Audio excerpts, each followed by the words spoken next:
I wanted to do a little live before I headed out to my studio. I am almost done watching Southern Charm, and the way that I cannot stand Austin and Shep, I just don't like them. I don't like them. And poor JT, he's such a nerd. He's such a little nerd. Okay. I haven't finished the episode yet, but do I think Austin and Taylor had sexual relations? Yeah, I do. I mean, here's the thing. Let me backtrack a little bit. I have slept in a bed with a man who liked me and nothing happened, not even our feet touching.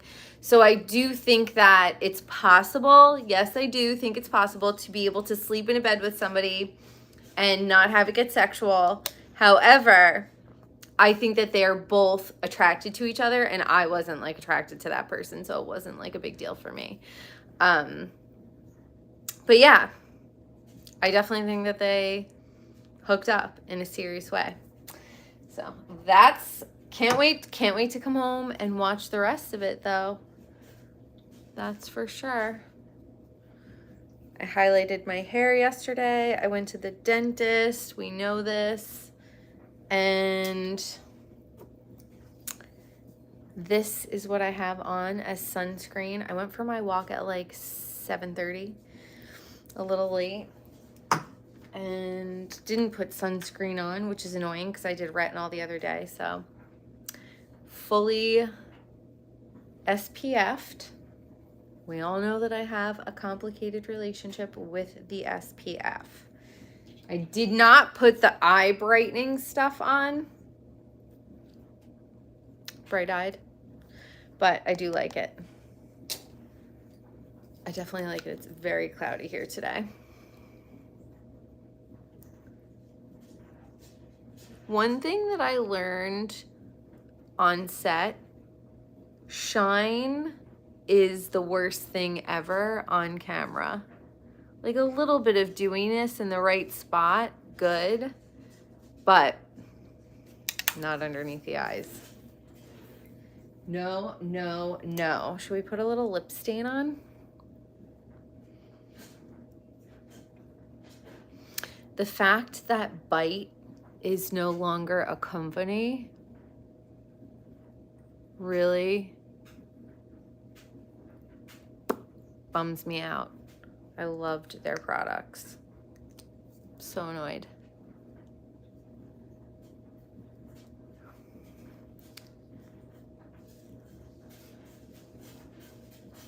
Yes.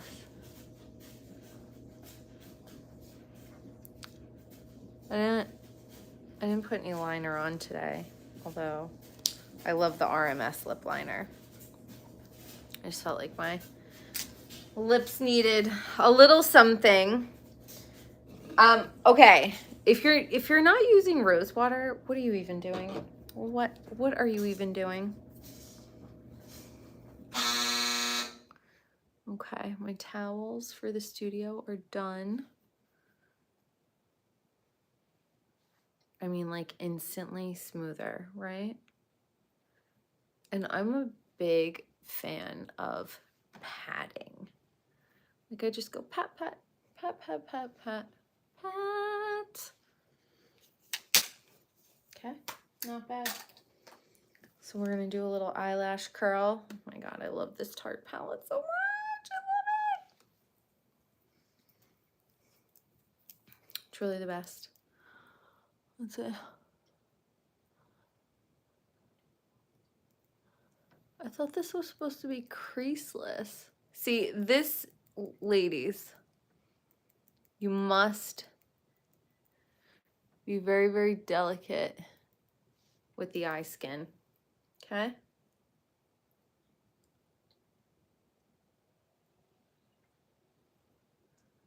Yeah, I love curling my eyelashes.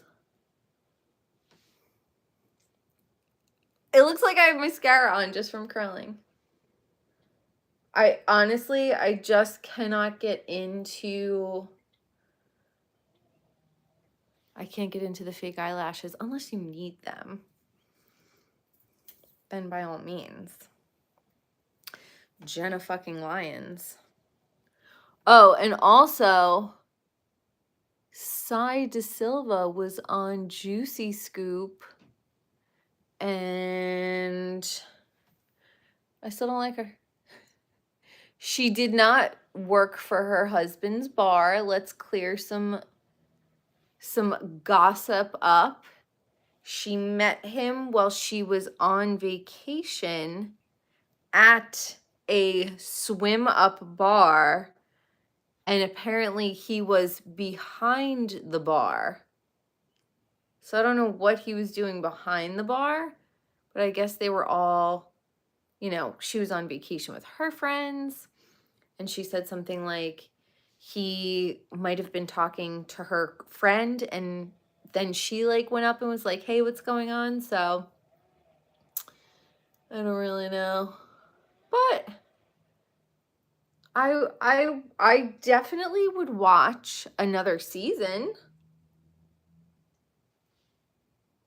Sai did admit that they had no prior friendship.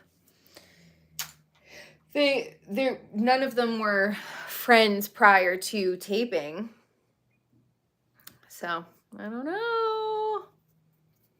I don't think that they're friends now, even. None of them really have chemistry.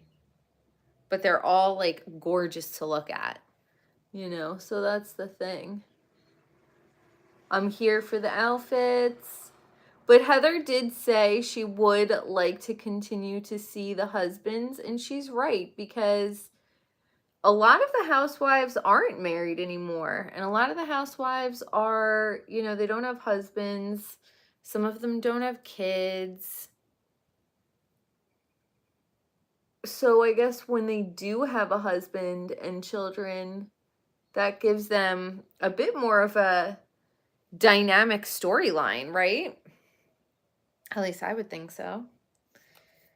I think what we're all missing, we're all nostalgic for, is like, it was a different time in 2010 and 11, and people they took themselves seriously, but they were so goofy that it was endearing and entertaining, and you could laugh at them.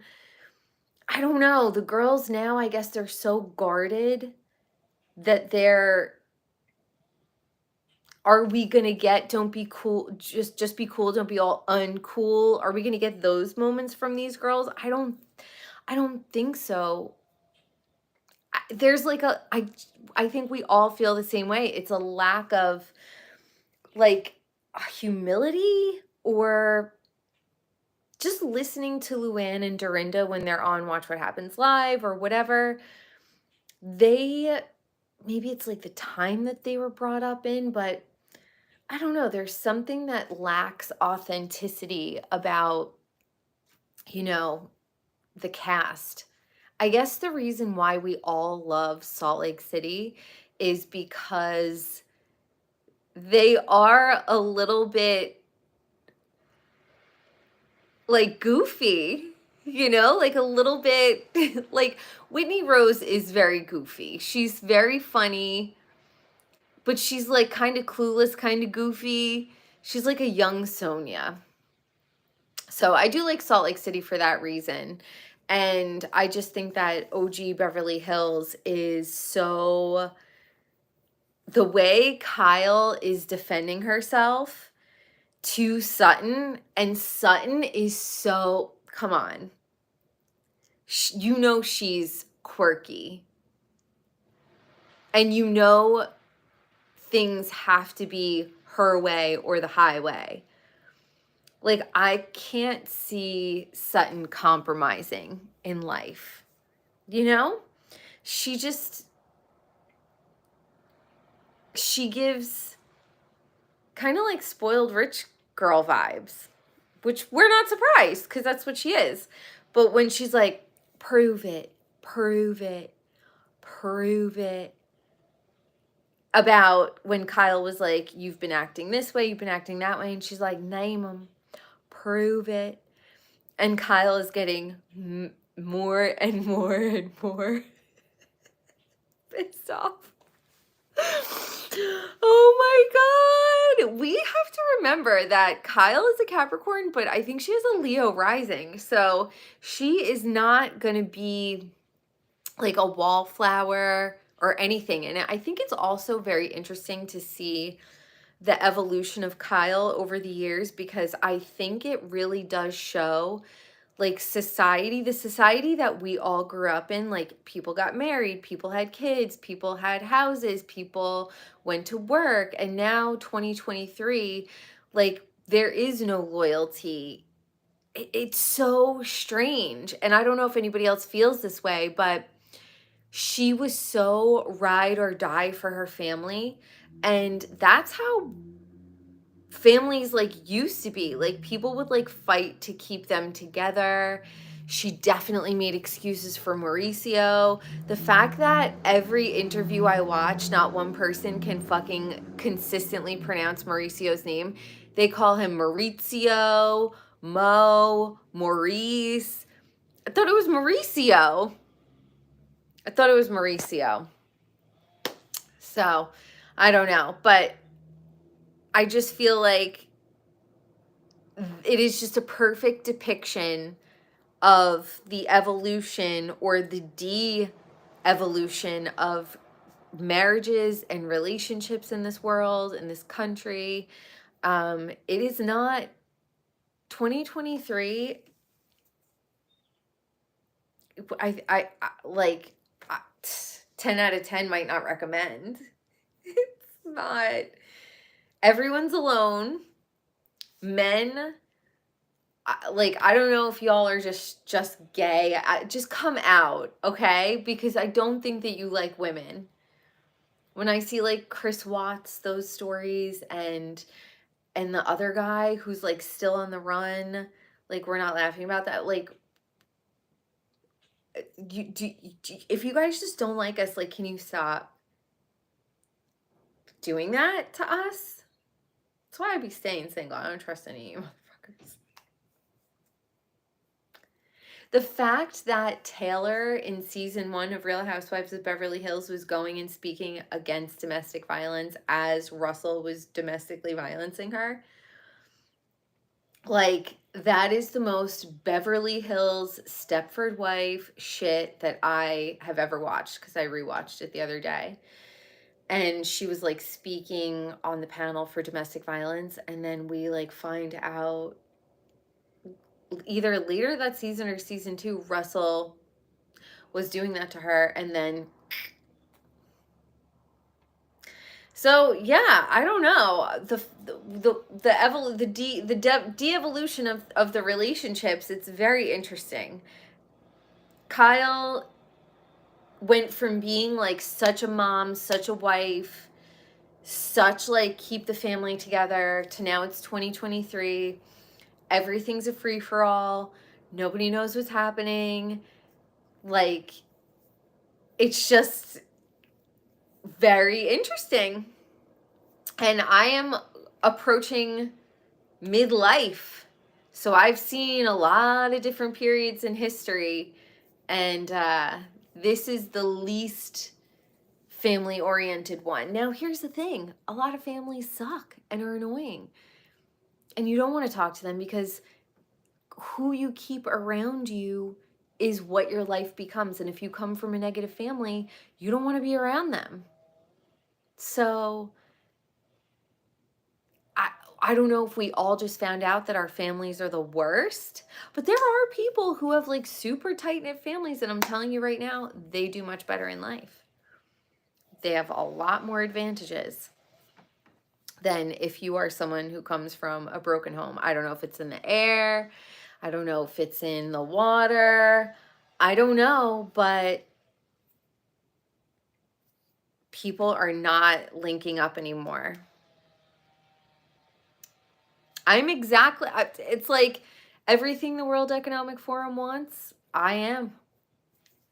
And I don't know if it's the best thing or the worst thing. Well, I'll tell you when I'm 90 if I live that long. But it is wild out there. It is wild. I can't wait to come home and finish Southern Charm. And the way that Shep annoys me, I love Rod and Rodrigo. Are those the two guys? I would date Rod in like 5 seconds. So Rod, if you're not into just blondes, you're so handsome and you seem like a cool guy. I don't know. But I love the fact that JT and Rod are kind of like calling out. They're the cool kid. They're in the cool kid clique, but they're the ones with the conscience. And I like relate to people like that. It's like the Heather McDonald's and the Brandy and Julie's. You get accepted into the clique, but you're kind of on the outskirts of it, and then you see the inner workings of it, and you're like, oh my God, I don't know if I want to like vibe with this. And I feel like that's how JT and Rod are. Rod was like, okay, Austin, I said I was interested in dating Olivia, and now you have her bra on your couch. I don't know about that, buddy. This stuff is like, seriously. If I could recommend anything anti-aging, it's like rosehip seed oil, chlorella, rose water. Hydration, hydration, hydration. But I like JT and Rod and Rodrigo, the other guy. I think those are like really nice, cool guys that will bring a sense of like of a conscience to this group, because Shep and Austin on their own will never suffer consequences of anything. You could just tell. They're just like the golden children of the universe, and they will always be rich, and their parents will always love them, and they will always have a perfect life, and women will always make excuses for them. We know. But JT and Rod and Rodrigo, they seem like down-to-earth guys. So I'm so excited that they are a part of the group. I just want Catherine Dennis back, because I just like listening to Austin's confessional and to Shep's confessional, and how they're each talking about like the women, like Olivia, and Austin is like, oh, I want you have to be in my life, we're meant to be in each other's lives. Sir, are you kidding me? Are you kidding me? The sense of entitlement, it's like, women, this is why we're guarded. This is why we're guarded. Because men like Shep and Austin, they are so fun. They make you fall in love with them. Shep took Taylor to Europe. Of course, girl, he has that is like chump change for him. What is a big deal to you was nothing to him. He lived in Australia for like 3 months to like get over you. So all of these women, the lesson here is Taylor quit her job to go and travel to Europe with Shep, and Shep, that was a drop in the bucket. That was no big deal to him, and that was everything to Taylor. Okay? And Austin, his family's not bawling like that. But Austin also has like that same sort of like golden boy lifestyle, where they probably never ever had to suffer a consequence in their life. Like, they never got in trouble for anything. They always were able to talk their way out of stuff. So, girls, do not date these guys. Have fun with them. But just know that their lives are lives of ease. And as a woman, like, we have to make sure that our money is right. We have to make sure that we put a roof over our head. We have to make sure that we have what we need. And those guys, that just comes naturally to them every day. Now Taylor has to go and sell, what, like a hard seltzer?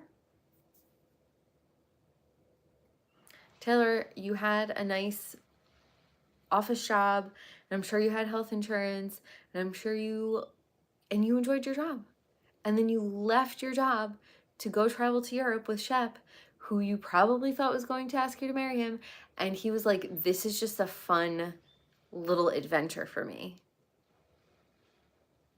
Sprinkle, sprinkle. Okay? So that's my story. We're still going strong, trying this. It's been a few weeks. I like it. And if you're looking for a great powder, I've been using the Palladio powder. It's like a rice powder. And I get it on Amazon. And I've been getting it for like 10 years, if not more. And that's it. Heading out to work. Might curl my hair. Might not. I don't know. We'll see. I decided that I wanted to rock a side part again because the middle part I did for a long time. And I do love a middle part. But I'm just like feeling the side part again. I don't know. I'm going through like a little metamorphosis. You can't even see my grays. This is why, ladies, if you're going gray, do not freak out. Just go to your hairstylist and get fucking teasy lights. And you could get them done like 2-3 times a year. Get a little toner in between, a trim. Get your hair cut every 3 months. I get my hair cut like every 3 months. I do my color myself. I definitely should have let the top cook a little bit longer because the underneath is the exact color that I wanted, but the top is like a little bit warmer. But I was so hungry, and because I'd gotten my teeth cleaned and then I went right to the studio to do my hair. Didn't eat any of the snacks that I have for everyone. No, I just wanted to suffer. And so in the next few months, I might have to go through and like just bleach this again a little bit, a little teeny tiny bit. But that's it, you guys. I love you. Thanks for getting ready with me. This is the look. I don't wear a lot of makeup. As long as like my eyebrows and my eyelashes and I have a little blush, I'm happy. All right. Love you guys. I'll see you later. Bye.